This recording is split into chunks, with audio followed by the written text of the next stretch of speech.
So I'm really excited to share with you what we've been working on probably for the past few years now. We've created this SEO video machine, and I was thinking a little bit about, look, I've got a limited amount of time, and typically speaking when we run a workshop or something like that, it'll be a one-day workshop and I'll have plenty of time to speak, but because I've only got 20 minutes, I wanted to just squeeze it down into one idea. So this idea, I want to give you sort of just the germ of an idea that you can then take away and then apply it for your own businesses and for clients' businesses as well. But I think probably the first place I'd like to start is just telling a little bit of a story to set the right context and give you a little bit of an idea, I suppose, to pre-frame what we're going to talk about. And in my previous life, I was very much interested in the stock market niche and the stock market education and selling products and things like that. And there was a story that I heard very early on that really caught my attention and had a big impact on me. And it was this idea of a group of traders called the turtle traders. And the way these turtle traders came about, there was a very successful trader in the 1970s called Richard Jenyns, and he turned $1,600 into, it was just over $100 million in the space of a 10-year period. And it sort of goes down as a little bit of a legend.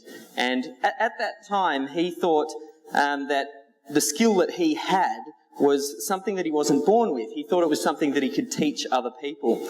But his business partner, Eckhard, said, no, look, you're a natural, you're a savant. This is something that can't be taught. So they had this disagreement for the longest of times until Jenyns said, okay, let's run a little experiment. And I want to prove once and for all that great traders can be taught. They're not born a great trader. So what they did is they ran some advertisements in the Wall Street Journal and a few of the other trade publications in the US. And they were recruiting these traders to take part in this experiment. So they got a whole variety of different people to join part of this experiment from a variety of different walks of life. And what Jenyns did was he taught them the trading methodology that he used. Now, as the experiment was starting, he was travelling through Singapore, visiting a turtle farm. And he was there with a reporter, and the reporter asked him, they said, what is it that you're trying to achieve with this experiment? And he said, what I want to do is I want to grow turtles just like, or grow traders just like they grow turtles here in Singapore. So they affectionately became called turtle traders. Now, what happened with this group? He brought them on board, taught them all of his rules, his method, his system, and to put his money where his mouth was, he gave each of them $1 million to trade with their account. Now, some of these people ended up doubling their money. One guy ended up, in 12 months, ended up making a few $1 million just off this one set of rules, this system that he followed. And once and for all proved this idea that traders aren't born, it's just having the right system, the right methodology. And if you have the right system and the right methodology that you apply, you can get some really great results. So that's really what I want to give to you today, the system, this machine that we've created. The fact is, SEO has evolved. We've seen in the last 18 months, we've seen more changes in the SEO space than we've seen ever. A lot of you have probably heard of some of the updates. There's the Panda and there's Penguin updates. And we're just seeing more and more changes happen in a shorter space of time. Google's getting smarter, they're evolving, and they're trying to weed out a lot of the search engine spam that's out there. So we need to evolve with it as well. And that's really what, I suppose, created this idea for this SEO video machine. Now, I don't want to sell you on the idea of YouTube and video because I think we all know video is here to stay, and it's important. Now, the reason I chose that photo is I do remember hearing someone say, when you use bullets in a presentation, every bullet kills a little kitten. So I just wanted to let you know, I'm not the one killing kittens here. I've got lots of bullets throughout my presentation, but I'm not the one killing it. So YouTube, the facts are, it's the second largest search engine. 60 hours of videos getting uploaded every minute, 4 billion views every single day. And not only that, people are engaging with it. 100 million people are taking a social action. So whether they're liking it or commenting it. So video is pretty much where it's at right now. It's the new low-hanging fruit. Now, we've got a company, Melbourne SEO Services and Melbourne Video Productions, and this really is the migration of where we're taking all of our clients to start to use video to form the basis of what we do. That's not to mention all the other benefits you get from video as well. It helps to improve and position you as the expert. You get great credibility. You get instant connection. People hit your website, and if they watch a video with you, they instantly connect. I get people when they call up Melbourne Video Productions or Melbourne SEO, and they say, oh, I feel like I know you already. And they're not calling up for me to sell them on our services. They've already sold themselves by watching the video. So it's an ability to can and clone yourself and duplicate yourself. There's nothing quite like video, and it's still a huge opportunity. And obviously with the cost of equipment and things like that lowering, just makes it easier for people to jump in. But that also means that this window of opportunity is shrinking. Just like SEO, traditional organic SEO, when clients used to come to me in the past, I'd tell them, you will get the best return on your investment for your marketing dollar by doing SEO. But as more and more people come in and it's got more competitive, that window of opportunity is shrunk. At the moment, the window of opportunity for video is quite large. So as long as you take that idea and go, look, I'm going to grab this and wherever I can include it in your marketing for your businesses and for clients' businesses, you'll get a really great result. So the big problem though, when it comes to creating video is how do we create massive amounts of content? We saw this problem happen with SEO where people realised, oh look, it's all about backlinks. So what did they start doing? They wrote really low quality articles, they would spin them, they'd submit them out to blog networks and syndicate them across the web, and we're just creating a whole bunch of spam that Google's trying to get rid of. Now as Google's gotten smarter, they've sort of started to weed that out, so you get the gold floating to the top. But the problem is, how do we create the most amount of video content without having to create each video one at a time? Because video, it is time consuming, it is expensive, and the amount to create a good quality video, that is. So the solution was we started to run workshops. Now, no matter what industry you're in, it's a really great place to start if you're working with a client to get them to think about how they can create the content. Because we found, at least for us and for clients' businesses, the further the content creation got from the source, so me, if I got someone else writing an article or doing a video, the further the content creation got from me, the lower the quality. And I wasn't as comfortable to have my name or my brand stamped on it.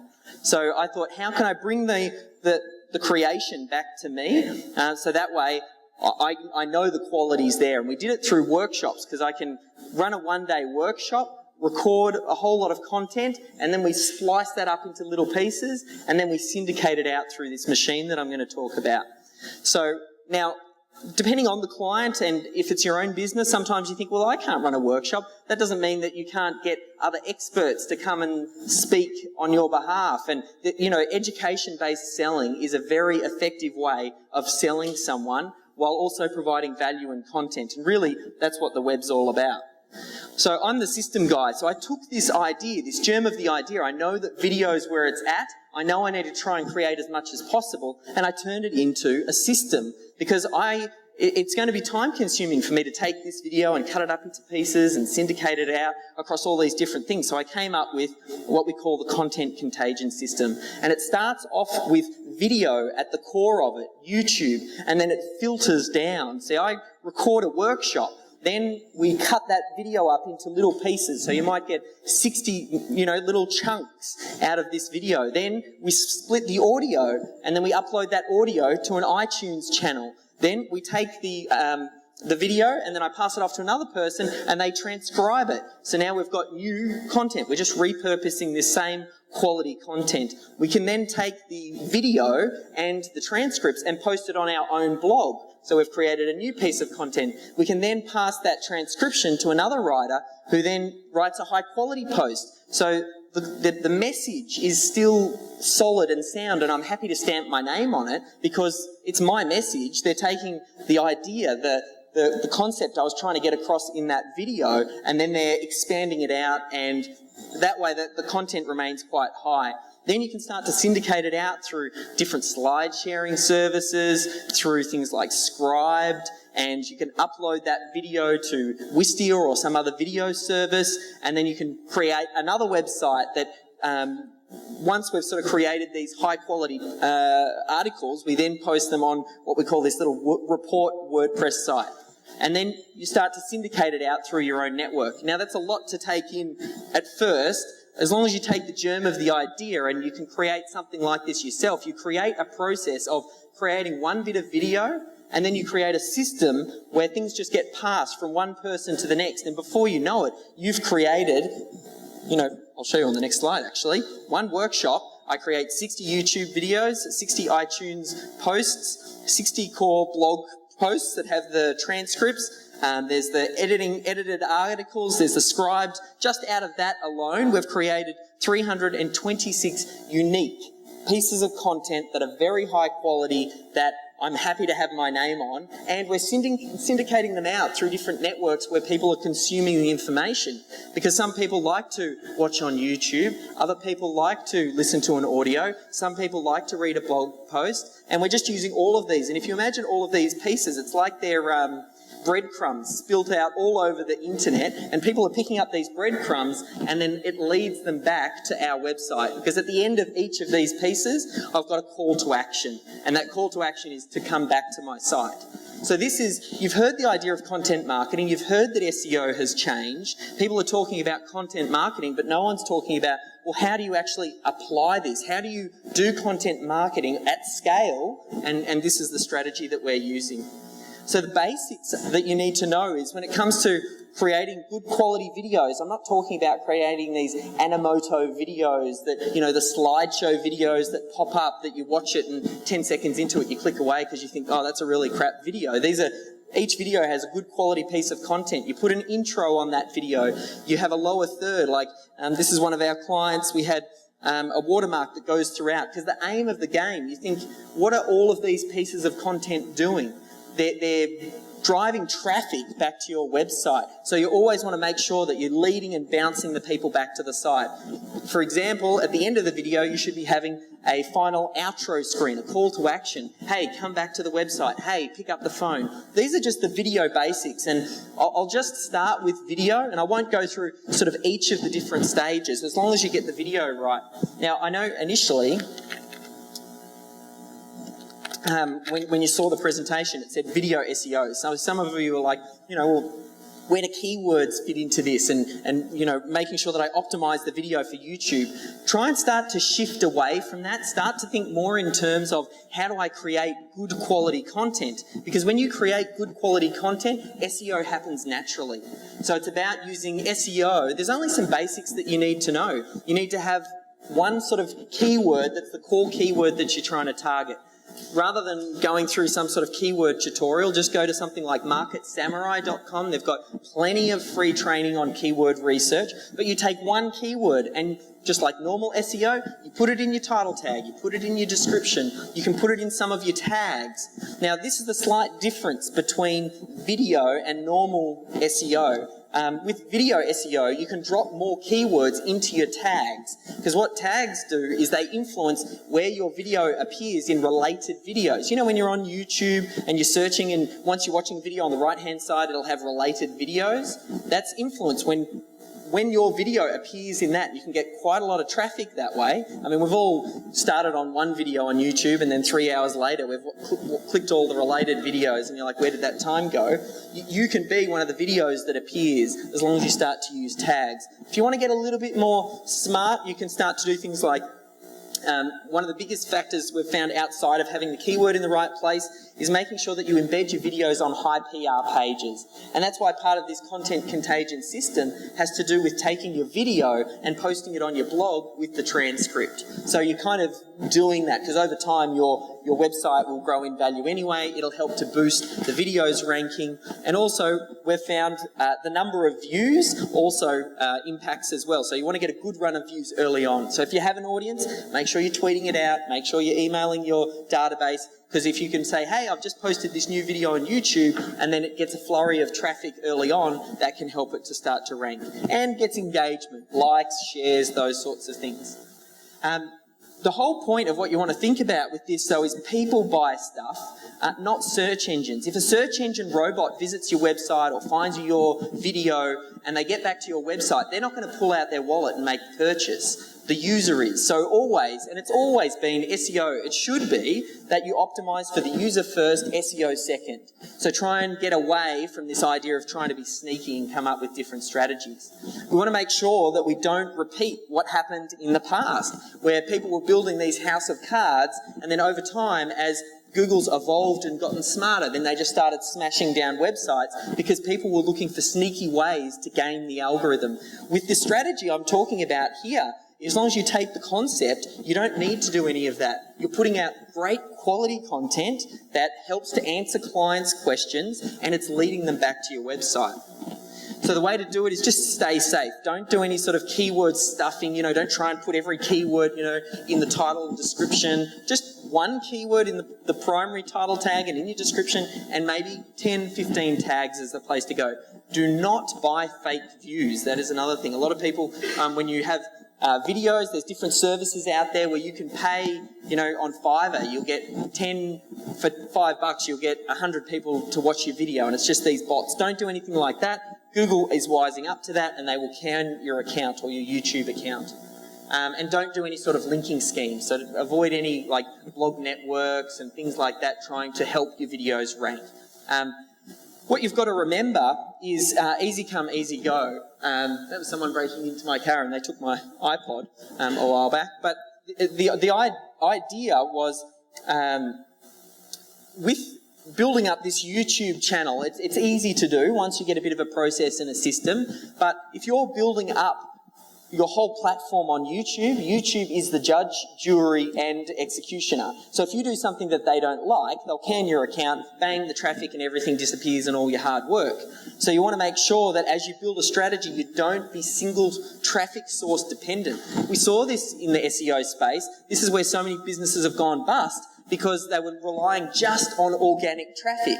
You don't have a business if you've just got one source of traffic driving through to your website. So that's why you want to, the magic in the content contagion system is then how do you syndicate it out across multiple platforms? If YouTube dies, we've still got the organic traffic that comes through from the blogs. We've still got iTunes traffic. We've still got the social media. So over time, you build a bit of a platform, so that way if something does happen, you're not stuck putting yourself in a corner that you won't be able to get out of. But just remember though, I've given you a rough idea. This is I want you to make sure that you choose your own adventure. The whole purpose of this talk was to give you that germ of the idea that SEO has changed. We all recognise that. It's not about creating rubbish. It's good quality content. The best thing that you can do is start off with a seed piece of rich content at the top. Whether it's a workshop, whether you go interview experts, whatever it is, you have some quality input that goes in at the top. And then think about how you can repurpose that content. That's the future of SEO. That's what we're doing for clients now and getting really, really great results with. It just goes back to this idea, and I made this slide deliberately simple, so it's excruciatingly clear that awesome content gets great links. So if you're putting out the good stuff, SEO will happen naturally. So quit trying to force it. We were doing a lot of stuff to try and reverse engineer what the search engines wanted, and we tried to manipulate the rankings and those sorts of things. We can definitely, nudge it along and give it a little bit of a good kick, but you need to try and shift away from that. I think this is the new way to do things.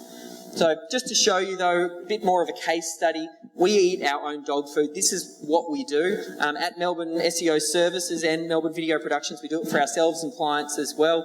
But you can see our third biggest referrer for Melbourne SEO Services is YouTube. That's behind Google Organic and direct traffic. So we get, and the content contagion system fuels the organic traffic as well. That's what's driving it, because you're getting your blog posts picked up using the transcripts and things like that. You're repurposing the articles, and you might be syndicating them out to some article networks, or getting guest blog posts and things like that. You can take and just keep using that content. As I said in my previous life, I came from that stock market education background, and we were doing this exact same strategy. And on my trading account, we've had over 1.5 million views just on that channel alone, and I haven't been focusing on that side of the business for a good few years now.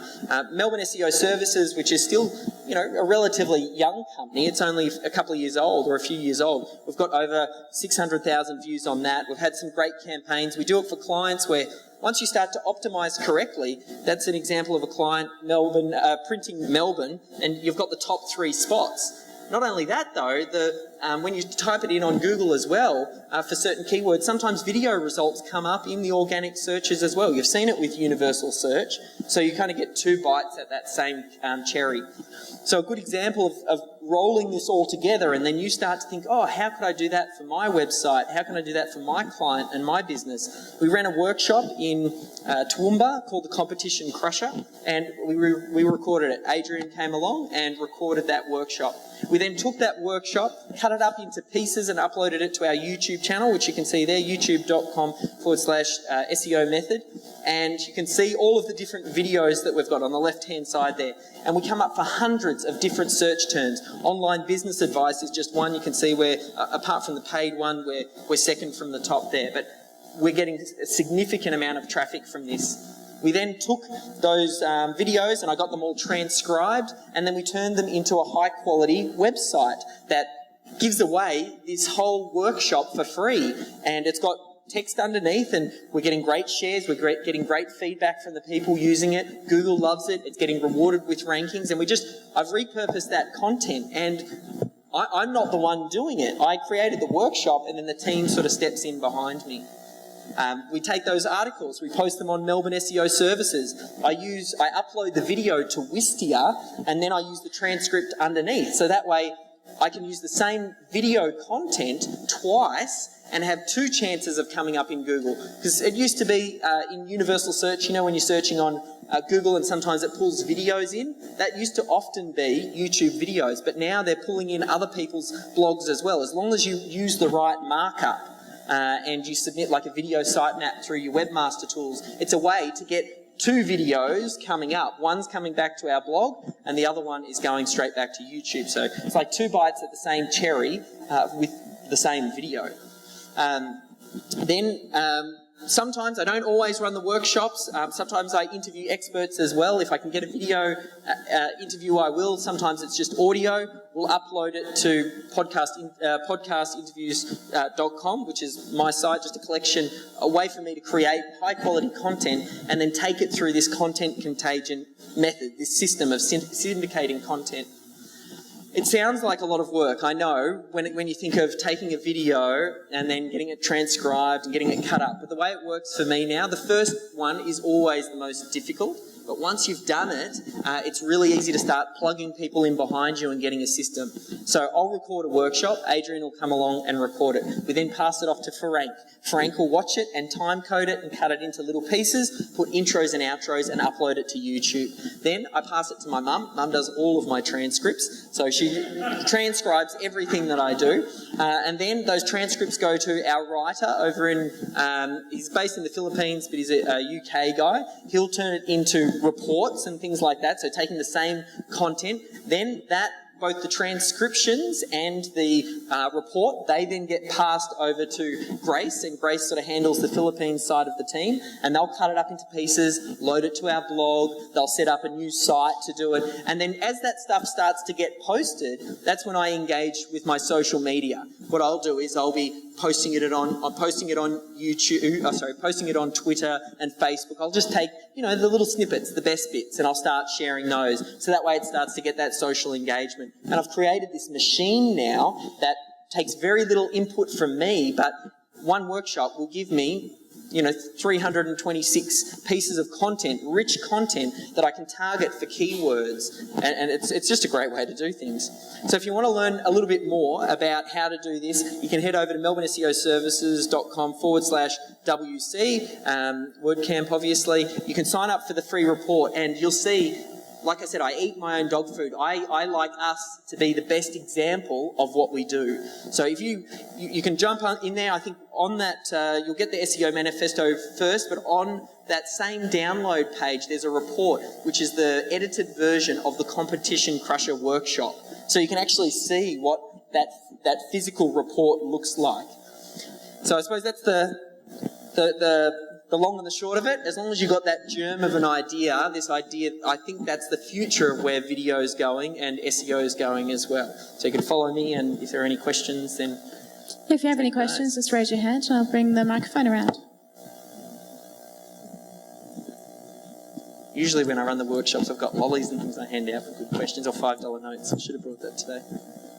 You mentioned that you should diversify and not just have it on one place, but then you only put YouTube at the top of your contagion system. So which other video sites would you use? So we use Wistia is the other one.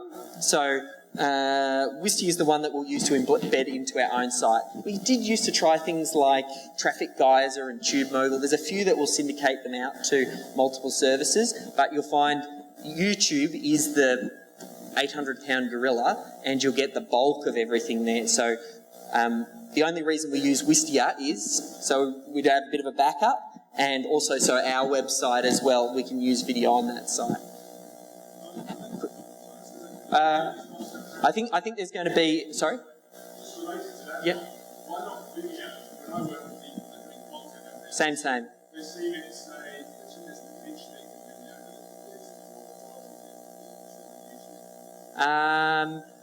video. The reason that I like to use Wistia on our website is because of the branding. You know, related videos and things don't pop up, and yes, it can look a little bit more professional. I mean, Vimeo, Wistia, what's the other one, Age, that we use? Vidler. There's a couple of different video services. It doesn't really matter. Again, it's the germ of the idea that you're putting it somewhere other than YouTube. YouTube's great for traffic generation. So you'll still see we embed a lot of YouTube videos on our website as well, because I want to bump the view count up. But then over time, once the view counts are up, then we take it off and swap it with a Wistia video or something like that. So that way I'm not, you know, the aim of the game is to get the traffic to your website. You don't want to send them off to YouTube. Cool. I think Tim up there. Hi, how you going? How much importance do you place on the overall quality of the video? Given that, you know, we can do video on iPhones, we can do video on iPad, you know, probably some people have got their own little video things. Like, you know, I know you've got a video guy and you do high quality video, but I'm talking from a blogger's perception, like, to get that sort of content out there, what would you class as acceptable quality? So there's a few things that I like to think about. One is when I watch it, like if I watch a really ugly video, I don't want my brand necessarily attached to that. I'll kind of go through this filtering process of thinking about what does it need to do. As long as the core message is good, you can get away with a lot. It's good to have good audio, because that's kind of what people really focus. If the audio is not good on video, people just notice it. But you don't need to have super slick production qualities. The best thing that you can do is just get started. It's a case of the window of opportunity. At the moment, the window of opportunity is quite large for video, but over time, as more competition comes into it, you have to get better and better and better and better. So the best thing that you can do with video is just get started and improve as you go. The first video you do, you're going to watch it and you're going to be embarrassed by it. There's some videos I've got on my trading account. The comments that I get on them are absolutely horrendous, and it just sort of reinforces to me that you just have to get started and you'll get better over time. Any other questions? No. Cool. Next up in this room we have a panel on blog content, but can you please thank David Jenyns, please?